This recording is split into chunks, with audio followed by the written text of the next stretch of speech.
Human beings are the most emotive species on the planet. We are capable of communicating a wide range of thoughts, emotions, perceptions, you name it, with very subtle movements of the facial expression muscles. Look, I'm going to give you an example. Let's pretend you and I are in a room together, we're good friends, and someone just said something wild. I'm talking just completely unhinged, but this really isn't the environment for us to openly say that, right? So let's just see if you can understand what I'm trying to get across here. You know what I mean? Like, it's subtle, it's small, it's short. You don't even know me right now, and you can get a pretty good understanding of what I'm trying to say. My point is this. Humans are very good at understanding very subtle facial expressions. It's a real primary component of how we communicate with each other. And what that means then is we need to have a lot of muscles devoted to that. And that's exactly what we're going to be going over today. And not just the muscles of facial expression, but we're going to see that there's other muscles inside of your head, right? Called like the muscles of mastication that allow you to chew, but also to open your mouth and close your mouth as you are speaking, right? These are going to be very important. And then there's even going to be muscles in your neck that are going to be involved in this, as well as other things. Like think about this action right here, which you don't want to do too much. By the way, if you do this too much, you are going to get a very sore neck. So be very careful with this. But my point is, there are a lot of muscles here that are just devoted to being able to properly communicate and effectively communicate. And so that's what you're looking at in this view right now, is we're going to be going over, probably around 30 or so muscles, but we're going to go pretty quick and just show you what they do. And I'm going to be making a lot of funny faces at you. I think you're going to enjoy it. But we have to also start with just like how humans are able to do this, because we are not the only species that can emote with their faces, right? I'm thinking about my dog. I have this beautiful golden retriever, and she smiles all the time. She just has that dog smile. Other creatures do this too, yet humans are just the best at it. And a lot of it has to do with, the sheer number of muscles that are in our head and face, but also how these muscles attach to our skin. So what you're not seeing in this image here is going to be the integumentary system, which is going to be the skin. So I want you to imagine there's all this skin here, and I want you to think about how a muscle typically attaches. Like if we come down here, you can see we have the deltoid, and then we have the pectoralis major. Typically what you'll see with a muscle is on one end, it's connected to bone, and then on the other end, it's connected to another bone, and then somewhere between there is a joint, and so when the muscle contracts, the joint bends. Right? Like that's just kind of how skeletal muscle works. But when we're talking about facial expression muscles, the ones that are in your face, they have a very unique relationship where what's happening is the muscle tissue and tendons, they are blending into the integumentary system. They literally attach themselves into the dermis of your skin. So think about it like this. The layers like I'm touching right now, that's the epidermis. That is the most superficial layer. And then if we went just deep to that, we would have the dermis. And then if we went just deep to that, we'd have the hypodermis. What's happening is these muscles of your face are blending into the integumentary system and into the dermal layer. And that allows you to pull on all of it and make all these really funny faces, which is really kind of an interesting relationship. You cannot smile with your hamstrings. That's just not possible. But you can do that with your face. And so, we are going to start actually with these muscles of mastication. They don't have quite the same relationship. Instead, these are going to be moving the mandible and the temporomandibular joint to be specific. But at the same time, they're going to be playing this kind of like role, working together with the facial expression muscles to make all these diverse expressions possible, right? Because like here, let me give you a good example of how it's kind of indirect, where I'm talking to you right now, and see how my voice, just watch my mouth as it's opening and closing. But now what I'm going to do is I'm going to go like this, and then I'm going to, it just starts to, you can see that the entire dynamic of what I'm trying to say changes when in reality all I've really been doing is just opening and closing my mandible a little bit more. So all of this kind of like snowballs together to create this really interesting thing that we call facial expression. So with that, let's kind of dive into this. Enough yapping on my side. And what we're going to see is this first muscle here, which is going to be located up here on the side of your head is called the temporalis. And temporalis's purpose is simply to elevate the mandible, or close your mouth, really is just going to be that function. This is a muscle of mastication. Again, mastication means chewing, and you can feel this. If you kind of put your hands on the side of your head and then clench your jaw, you're going to feel it bulging out on the side of your head, and that just shows that muscle is powerfully contracting to lift that temporomandibular joint and that mandible up towards it. But it's not the only one. You also have this really incredibly strong muscle called masseter. Masseter is has 3 different fiber orientations to this thing, and what it does is it is right here. You can feel this too if you put your hands on the side of your mandible and then clench your jaw. You can feel this thing bulging. I love seeing this muscle in competitive eaters. I have this odd fascination for some reason with competitive eaters, because I just like I just like watching people push their limits. But what's interesting is you can see on the competitive eaters, their masseters are flared out to here because they do so much chewing. But masseter is going to also elevate the mandible. Now, if we go inside of the mouth, right? So what's happened here is you can see we've cut a window into the mandible, and then we've also removed what's called the zygomatic arch, which is a combination of the temporal bone and the zygomatic bone. But what you can see are there 2 muscles that are very deep inside of here, deep inside your cheek. These are called the pterygoids. And this one right here that's highlighted in green is the medial pterygoid. And so this is also going to help elevate the mandible. So it's it's open, and then it's gonna close it like this. But it's also capable of a little bit of protrusion. Protrusion's like a bulldog, where you're sticking out the mandible. It's capable of pulling that a little bit forward. It's not a ton, but it is able to do that. And then we have the lateral pterygoid. This one is really good at it, because as you can see, it's attached firmly here on this side, and then it's going to come over, and it's attaching at that temporomandibular joint, which is what you are seeing here. And what it's doing is it sliding your entire mandible forward, right, giving you that Marlon Brando look from The Godfather. And you're just going to come in, I'm going to make him an offer, right, that he can't refuse, type of thing. But it's a very bulldog look, right? We call that protrusion of the mandible. So then we're now going to get into the muscles of facial expression. Again, all of those that I just talked about are technically the muscles of mastication, but they are going to be involved in facial expression. There's just no way they couldn't be.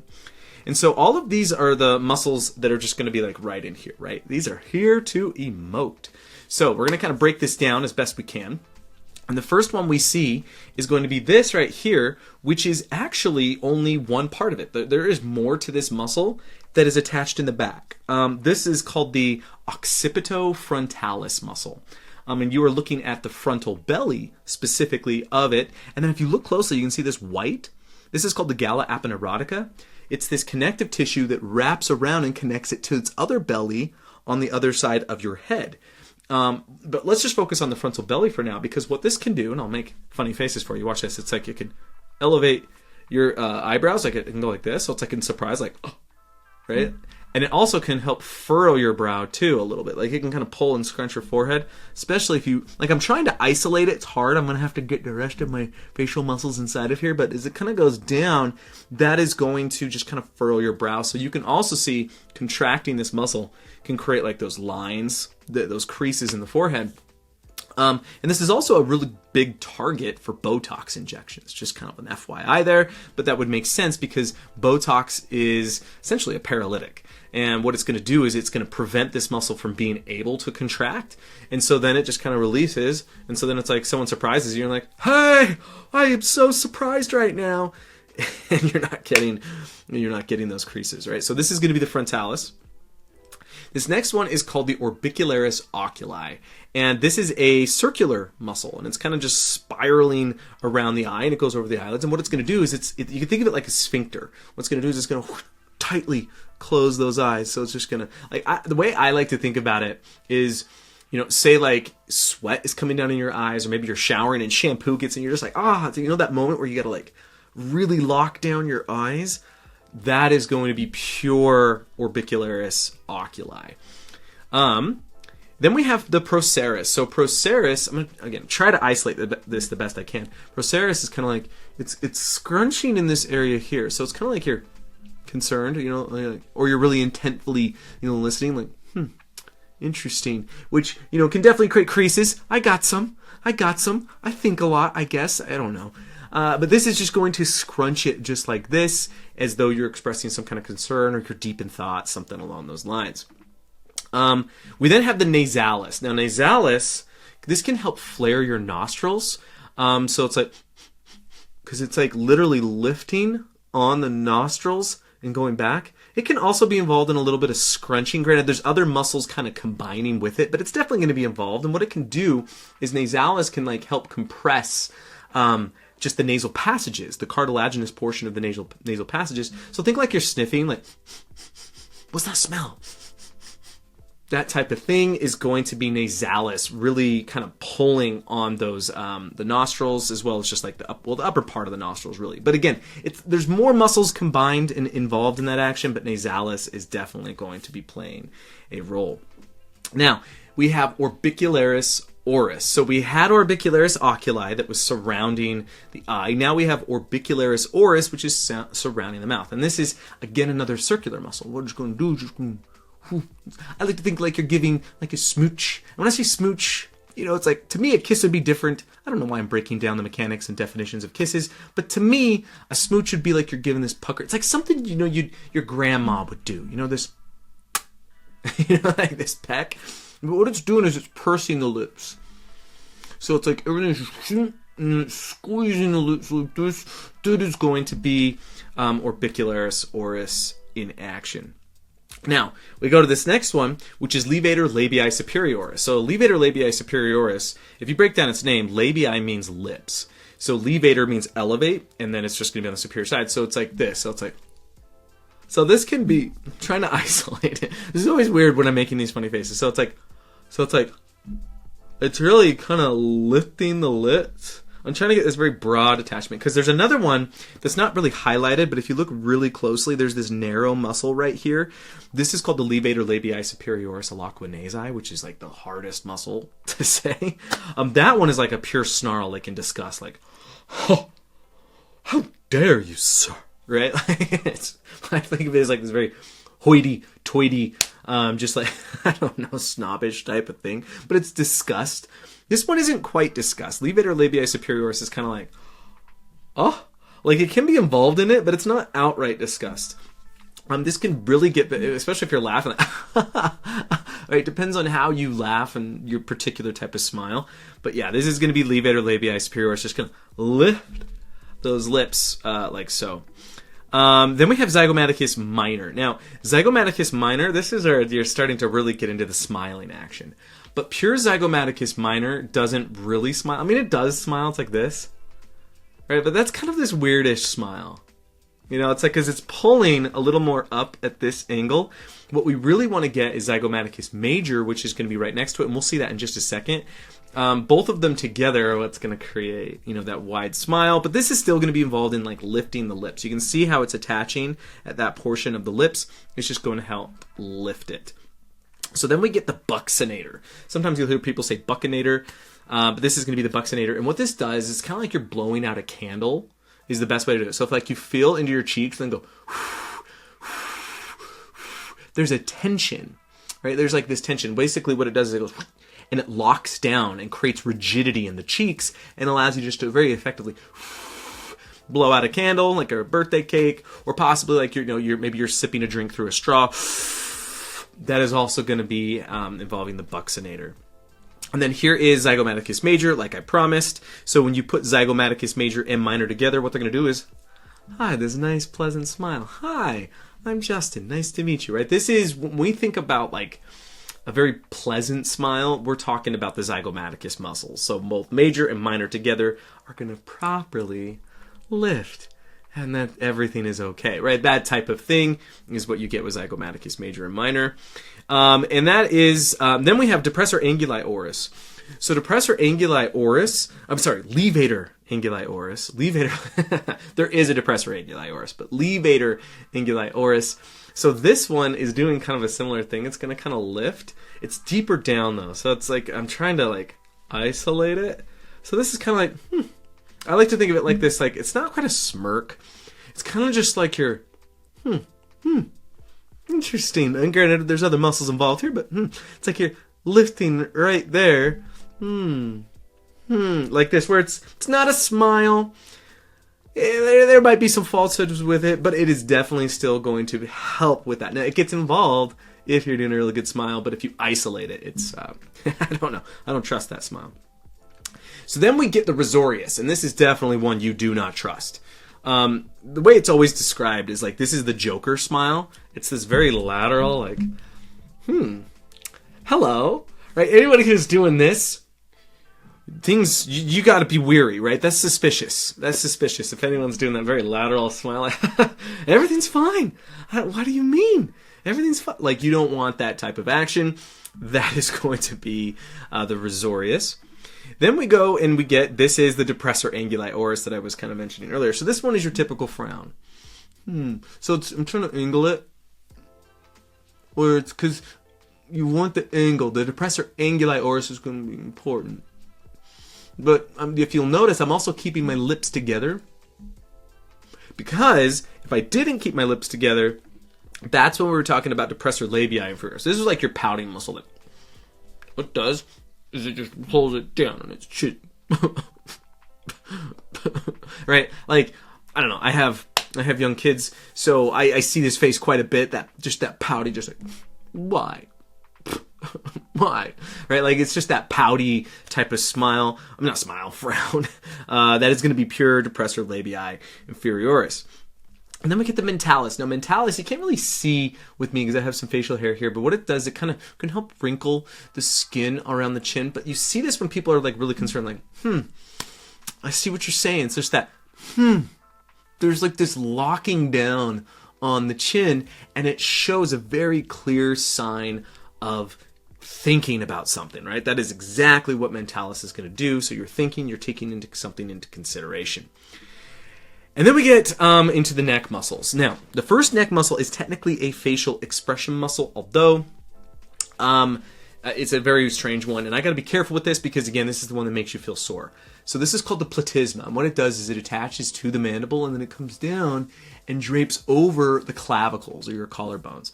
And what it's going to do is it's going to depress the mandible while flaring your neck. This is a very thin muscle. I'm going to do my best to show you this, but I don't want to have a sore neck later. You got to look ridiculous. If you don't commit to this, it's not going to work. You got to really flare that. Oh, I can already feel a little bit sore with it. But this, you can see this like in a lot of anger, just like type of thing. It's going to flare just the actual skin of the neck. So that is going to be platysma. And then we get a muscle called sternocleidomastoid. Now, sternocleidomastoid is a really interesting one because this one is not so much about facial expression, but about position of the head. And what it's going to do is it's going to initially extend like the uppermost part of your cervical vertebrae, and then it's going to flex your neck. At least if both sides are contracting.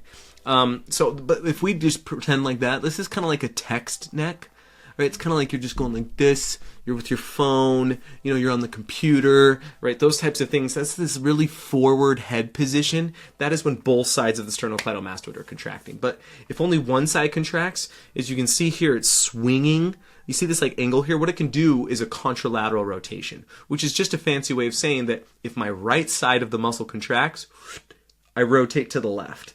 So it can actually still flex the neck, but it also will then rotate me to the opposite side. That is going to be the sternocleidomastoid.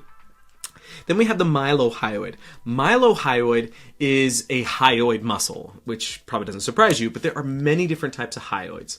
There are hyoids that are above the hyoid bone, and then there are hyoids that are below the hyoid bone. But they're all going to have an impact, surprise, surprise, on the hyoid, which is that floating bone just above and part of your larynx.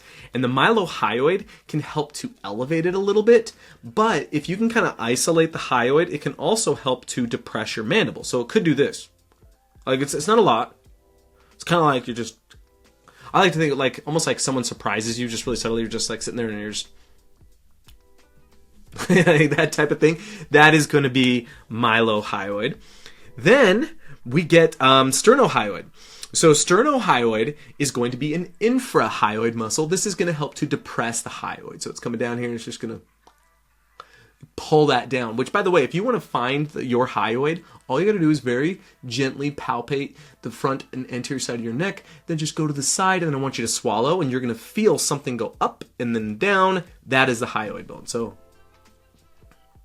that is the hyoid. This is just going to be below it. This is going to help to depress it. Then we have sternothyroid. So sternothyroid is another infrahyoid muscle. You can barely see it here just a little bit. We'd have to remove some more of these muscles to be able to see it, but this is going to be deeper down, and what it's going to do is it's going to blend into what's called the thyroid cartilage, and it's going to also help depress that hyoid. So these are muscles, all of the hyoids, including, I think we have omohyoid next. These are all muscles that are involved in just yanking that mandible down, the hyoid down in order to help you communicate. So we would usually kind of like sum up all of the hyoid muscles as being involved in speaking and swallowing is what they do. So it's like ha ha ha ha ha ha, just pulling it down as you're speaking and swallowing. But omohyoid does that same thing. It kind of curves over. This is kind of a cool muscle. It just kind of goes whoop and slides over and then comes towards the shoulder. And then we have the lateral muscles of the neck. And so we have the scalenes. We're only going to be able to see two of these scalene muscles. This one right here is called the anterior scalene. And then if I go to the next one, there is a middle scalene. But there's even another one called a posterior scalene. And the scalenes are all just going to be on the sides. And now these ones aren't really involved in facial expression. What they're doing is they're kind of like just tilting the head a little bit to the side. So they're kind of like tilting the neck like this. Or if you contract them bilaterally, they attach to the first and second ribs, and so they can somewhat help elevate those ribs, like as if you're going like this really big breathing. These muscles can definitely help kind of lift those a bit, but they're just going to be deep down in the lateral side. And then we go to the back. And so these muscles are not going to be really involved with facial expression, but I think we have an exciting thing that you're going to really like, and I can show you here. And the first is called trapezius. Now, trapezius, we've done an entire, we have content already on trapezius itself. This is a massive muscle. It does a lot of things. It's going to help extend the neck. It's going to help upwardly rotate your scapula. It's going to help adduct or retract your scapulae. Like, there's a lot that trapezius is doing. It's the most superficial muscle of the back. So if you're ever patting someone on the back, you're patting their trapezius. But this is definitely going to be in the posterior side of the neck. We then have the splenius capitis. Kind of cycle through these all together. So this is called splenius capitis. Just below it is splenius cervicis. And then we have the semispinalis. All three of these are essentially postural muscles. These are what are called the extensors of the back. They're like your backstrap muscles. And what they're doing is they're running from the back side of your head all the way down to your sacrum. I mean, not these specifically. So it's like semispinalis, splenius capitis, and splenius cervicis. They end right around the area of your scapula in the back. But what they do is they help extend your head and neck. They also rotate. Like, if we actually go back here, I like to call the splenius capitis and the splenius cervicis the oh hey there muscles, because it's kind of like you're sitting there and you go, oh hey there, right? You're just looking over your shoulder. Oh hey there. That's what I like to call those muscles if they're contracting unilaterally, which just means one side is contracting. If both sides are contracting, then it's going to be extension of the head and neck. And then last, and this is where I have kind of a fun activity. This will be the last muscles that we discuss. And I'm going to just kind of put them together as one group. These are called the suboccipital muscles. And they're called that because they're going to be just below the occipital bone, which is this most posterior cranial bone. And what they're going to do together is they make tiny little adjustments in extension and rotation. But what's interesting is you can actually feel them. And this is going to be pretty cool. What I want you to do, put your phone down, because I'm probably on your phone right now. And I want you to take your fingers, and I want you to put it right behind your head like this. And you want you to nestle it in there. And what you're going to do is you want to, like, your fingers want to be sliding underneath your occiput, your occipital bone. And then what I want you to do is close your eyes and push in there. It should be nice and soft. And then with your eyelids closed, I want you to start moving your eyes around. So what you should be feeling. Now, you have to, I promise this is working. So if you're not able to feel it, you want to push even deeper. You might even want to go like this and like kind of like extend your head, because if you do that, then you could be able to get a little more softness and go a little deeper. These muscles are contracting in response to your eyes moving. They do not move your eyes. They respond to eye movement, because what these muscles do is they help to keep your head balanced, right? Like, I want you to think about, like, if you're, I know you know what I'm talking about. Like, let's say you had a tight neck. You're like this, right? Like, are you going to walk around throughout the day like this? That'd be crazy. Like, no one's going to do that, right? Like, you're not going to walk around. So you would do something like this. Like, your brain wants a level horizon. Right? So basically it wants that the inner ear and the eyes to kind of correlate. Like they want that information to work well. So for example, if I'm bent like this, that my eyes can tell the horizon is skewed. My inner ears can tell that. That's not nice. We want to have that level horizon.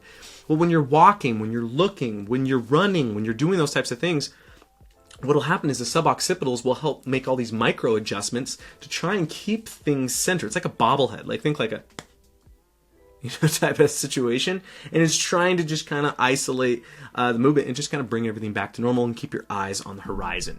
These are the suboccipitals. Now, granted, they get involved in other things. Like if I'm moving like this, they're definitely going to be involved, but that is definitely going to be happening with them. So these are really, really exciting muscles. But and by the way, it's not really highlighted for us, but this is going to be the occipital belly of the occipitofrontalis, which was the very first muscle that we discussed in terms of the facial expression muscles. But hopefully this made a lot of sense. I mean, I know there's a lot of muscles here, but the thing is, the goal with this is to just kind of, what I have found, if you're like, say, for instance, studying this and you want to pass this for your test, is to practice the actual expression as you do it.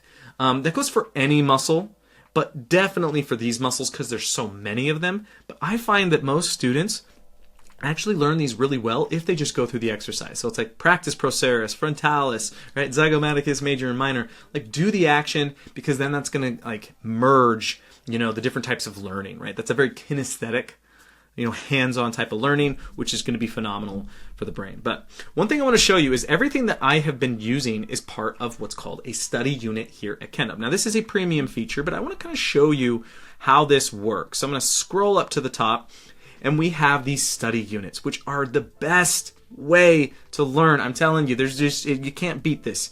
And what I mean is because it puts everything where you need it. If we have videos, it shows you them. So look at this, main muscles of the head and neck.